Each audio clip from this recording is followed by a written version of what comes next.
J'habite Saint-Sacrement, en fait, depuis 23 ans. J'adore le secteur, c'est magnifique.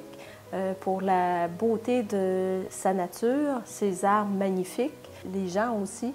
Les gens sont très gentils, c'est convivial, il y a beaucoup d'entraide et de solidarité.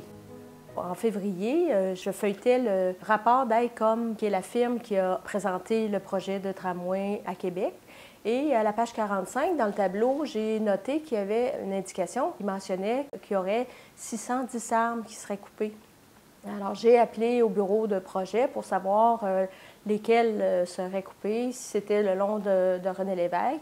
Et on m'a répondu qu'on ne savait pas de quoi je parlais, qu'ils allaient faire des recherches pour voir c'était quoi ce rapport-là, qui était leur propre rapport, là. Alors moi, depuis février que j'appelle, je demande en fait la question et on ne m'a jamais répondu à venir jusqu'à date.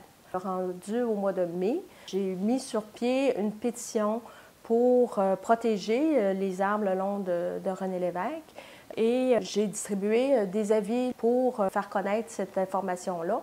Et tous les gens étaient très, très surpris. Personne n'était au courant de ça. Au BAP, j'ai redemandé la question, puis au lieu de 610 arbres, on a découvert que c'était 1701 arbres. Et puis, il y a le boisé de l'université, puis le boisé Sortie-Legendre.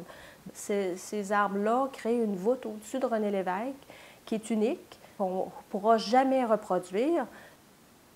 Tous les gens que j'ai consultés ou que j'ai rencontrés sont tous pour l'environnement, parce que c'est tous des amoureux de l'environnement. Même moi, je suis pour un projet de transport structurant, mais pas à n'importe quel prix, pas au prix de la destruction de la nature.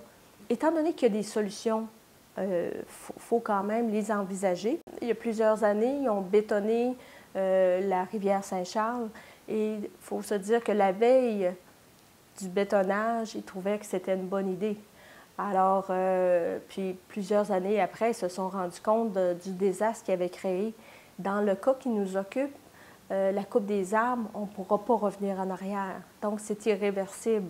C'est important de stopper ce désir-là de les couper et de les protéger.